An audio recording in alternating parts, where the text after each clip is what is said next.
Hey everyone. So, I'm going to start with the beginning until now. I was going to wait a while to do this, but I've confused quite a few people, and it seems like everyone has quite a few questions, and I feel bad for leaving everyone in the dark. So, I did have another channel before this channel. I switched it over to this one when I had my miscarriage, and I lost all the videos. I didn't have anything backed up or saved. So I figured I didn't realize I was going to get more subscribers from making a new channel, but somehow I have, and so I want to go back for them. So starting out, my doctor considers my husband and I to be trying for, I got a cut on my hand and it really is hurting. It's like paper cuts hurt the worst. But my doctor considers us to be trying to conceive for 6 years, and I don't disagree with that, because we've had unprotected sex for 6 years total.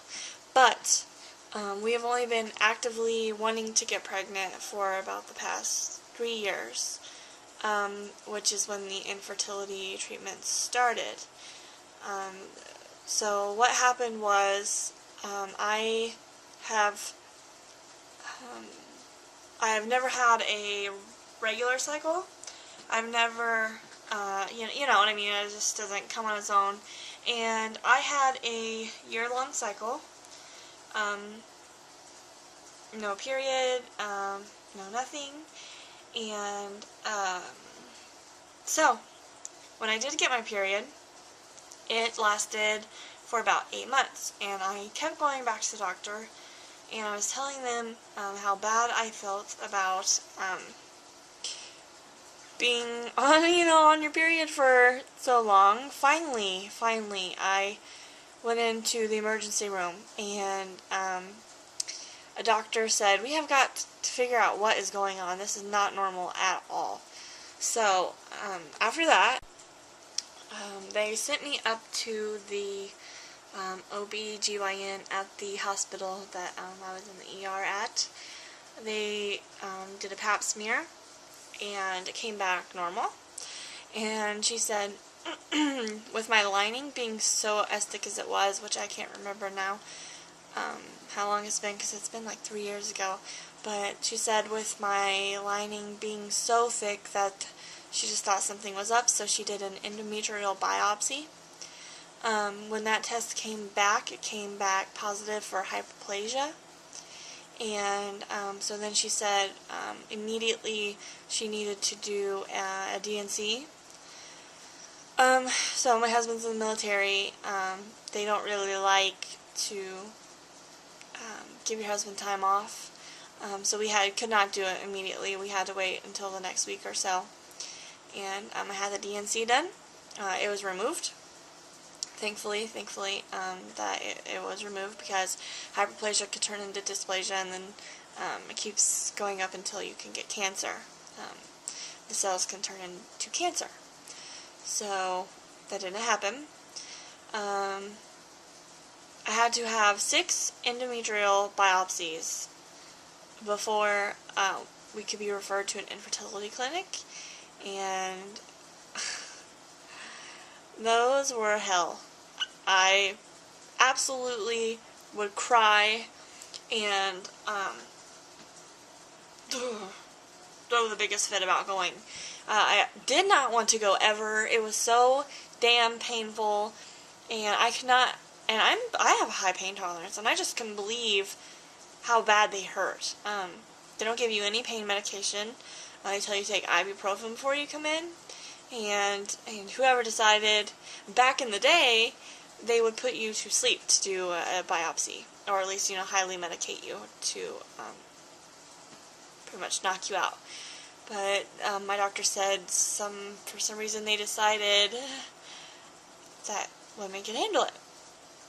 And I didn't die or anything, but it was hell. So then, so I have to keep readjusting the flip because I have it standing up on a butter bowl. But so I got 6 negative tests for hyperplasia, which was amazing. So the DNC worked. One moment. I had something in my mouth. But the DNC worked. I did the 6, and they went away. And so then they said, "Oh, it's time to refer you to the infertility clinic." I went to an infertility clinic. It was about an hour away. And then the next month, before we could start any treatment at all, my husband was deployed to Iraq for a year. So that was the end of that. When my husband returned, about a month later, I requested a new referral.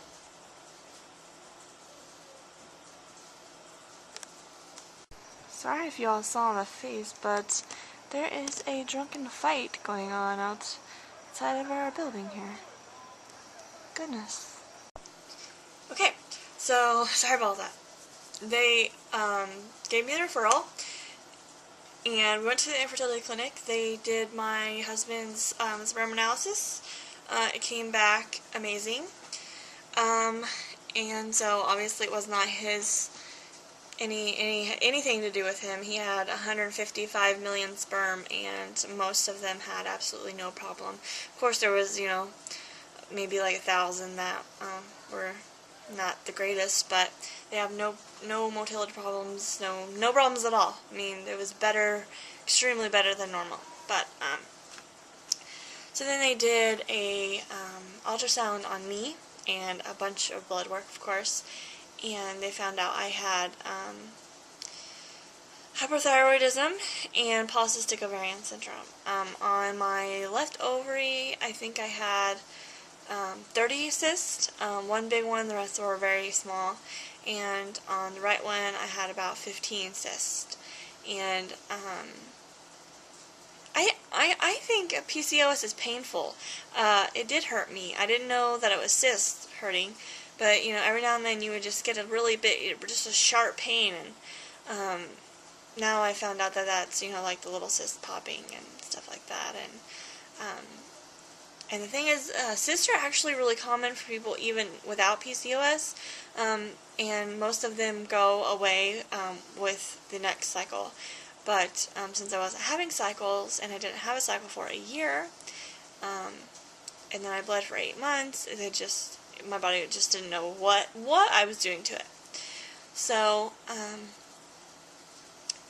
we got the semen analysis done. I started taking 50 milligrams of Clomid. It didn't work. And of course we used the trigger shot every time as well.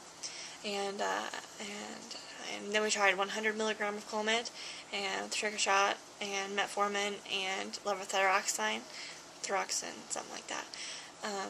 And didn't work. Didn't ovulate. Nothing at all happened. And then we tried 150 milligrams, and I ovulated for the first time ever. It's such a different feeling. It hurt, kind of, the first time I ovulated. I was like, what the hell is this? It's kind of painful, and it's different, and you have, the cervical mucus and stuff like that, which I never had, and it was just very foreign, and then I felt weird, because it's like, I'm a woman. This should be natural, but I'm feeling really weird about it. So I did ovulate, did not get pregnant. So then we did the same thing the next cycle, 150 milligrams of Clomid, metformin, which is 1,000 milligrams, and 100 mcg, I think it is, of the levothyroxine. Didn't ovulate. People are being crazy outside.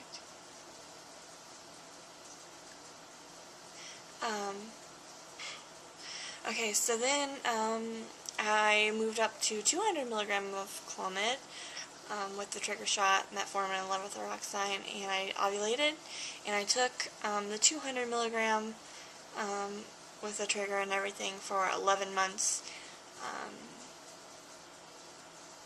Ovulated every time, never got pregnant. And before this, I had never ever been pregnant before. So then a lot of women started switching over to Femera. Quite a few babies have been made with Femera on infertility on YouTube and things. And so I was very firm with my doctor, and I said, I want Femera this cycle, and I want 7.5 milligram. And most people start out with 2.5, and I said, nope, I want 7.5 to start out with, and I want to do an IUI this cycle.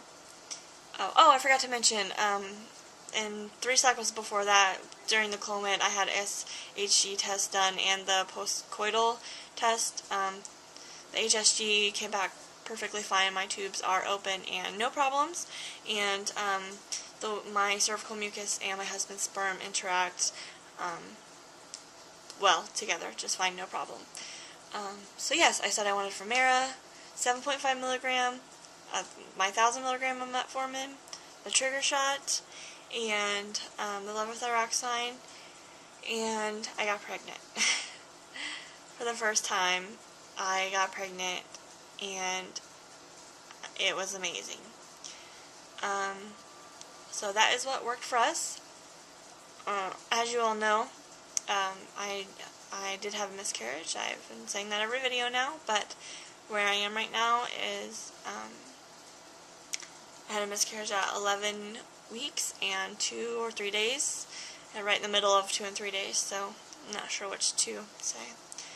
But, so that's my backstory, and I'm sorry for all of you who have been watching all my other videos. It was kind of probably boring to go back and listen to my story all over again, but I hope that caught you up. I'll talk to you all later.